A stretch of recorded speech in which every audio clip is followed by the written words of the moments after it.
નમસ્તે મિત્રો, સ્વાગત છે તમારું મારી ચેનલ ધર્મિષ્ઠાની રસોઈમાં। આજે આપણે એક સ્વીટ વાનગી બનાવીશું। તો જો તમે હજુ સુધી મારી ચેનલને સબસ્ક્રાઈબ ન કરી હોય તો સબસ્ક્રાઈબ કરી લેજો, જેથી અવનવી રેસીપીઓ તમને મળતી રહે। તો આજે આપણે બનાવીશું ફાડા લાપસી કે ઓરમું, જેના માટે મેં 1 વાટકીના માપથી ઘઉંના ફાડા લીધેલા છે। તે જ વાટકીના માપથી 1/4 વાટકી જેટલું ઘી અને 1/4 વાટકી જેટલો ગોળ લીધેલો છે। અડધી વાટકી કાજુ અને અડધી વાટકી બદામના ટુકડા લીધેલા છે। આજે આપણે લાપસીને કુકરમાં જ બનાવીશું। તો આપણે ઘીને કુકરમાં આ રીતે લઈ લેશું અને આપણે ઘીને ગરમ કરી લેશું। તો તમે પણ આ રીતે આ પરફેક્ટ મેજરમેન્ટથી બનાવજો, જેથી તમારી પણ લાપસી એકદમ સરસ બનશે।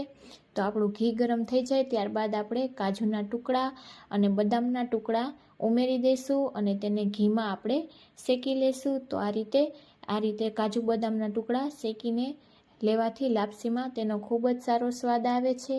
તો આપણે આ રીતે ચમચાની મદદથી ચલાવી અને તેનો કલર ચેન્જ થાય ત્યાં સુધી આપણે શેકી લેશું। હવે આપણા ટુકડા બંને શેકાઈ ગયા છે, તો તેને આપણે બાઉલમાં કાઢી લઈએ। ત્યારબાદ આપણે જે ફાડા લીધેલા છે તે ઘીમાં ઉમેરી દઈશું। આ ફાડા કરિયાણાની દુકાનમાં સરળતાથી મળી જાય છે, અને જો ન મળે તો તમે તેને મિક્સરમાં આ રીતે આખા ઘઉંને અધકચરા પીસીને પણ બનાવી શકો છો। તો કુકરમાં આ લાપસી એકદમ ઝટપટથી બની જાય છે અને ખાવામાં પણ ખૂબ જ ટેસ્ટી લાગે છે। તો આપણે આ રીતે ચલાવી અને શેકી લેવાની છે। તો મેં 5 મિનિટ જેવું શેકેલું, ત્યારબાદ આપણે ગરમ પાણી મૂકશું। તો આપણે 1 વાટકી જે ફાડા લીધેલા છે તે જ વાટકીના માપથી આપણે 3 વાટકી પાણી લેવાનું છે। તો છે ને એકદમ સહેલું માપ। તો તમે પણ આ રીતે આ માપથી જરૂરથી ટ્રાય કરજો। આપણું પાણી ગરમ થઈ જાય ત્યારબાદ આપણે જે ફાડા શેકેલા છે તે તમે જોઈ શકો છો, તે શેકાઈ ગયા છે, તેનો કલર ચેન્જ થઈ ગયો છે। ત્યારબાદ આપણે તેમાં પાણી ઉમેરશું અને પાણી ગરમ હોવાથી આપણે જાળવીને ઉમેરશું, જેથી કરીને તેના છાંટા ન ઉડે। તો આ રીતે આપણે ફાડામાં પાણીને ઉમેરી દઈશું અને બધું જ આ રીતે મિક્સ કરી દઈશું અને ઢાંકણ ઢાંકી દઈશું અને આપણે તેની 5 વિસલ કરી લેવાની છે। તો આપણે ખાસ ધ્યાન રાખવું કે આપણે વિસલ છે એ ધીમા ગેસની ફ્લેમ પર જ કરવાની છે, જેથી આપણા ફાડા કાચા ન રહે ને બરાબર કૂક થઈ જાય। તો તમે જોઈ શકો છો કે મેં મીડિયમ ગેસની ફ્લેમ પર 5 વિસલ કરી લીધી છે। તો આપણા ફાડા નીચે બેઠા પણ નથી અને એકદમ છૂટા છૂટા બનીને તૈયાર થઈ ગયા છે। તો હવે આપણે તેમાં જે કાજુ બદામના ટુકડા અને ગોળ હતો તે ઉમેરશું। તો મેં જે ગોળ લીધેલો છે 1/4 વાટકો જેટલો, તેને આપણે ઉમેરી દઈશું અને તેને પણ આપણે ચલાવી અને મિક્સ કરી લેશું। ત્યારબાદ મેં 3 એલચીને ખાંડીને લીધેલી છે, તેને પણ ઉમેરી દઈશું। તો એલચીનો સ્વાદ પણ લાપસીમાં ખૂબ જ સારો લાગે છે।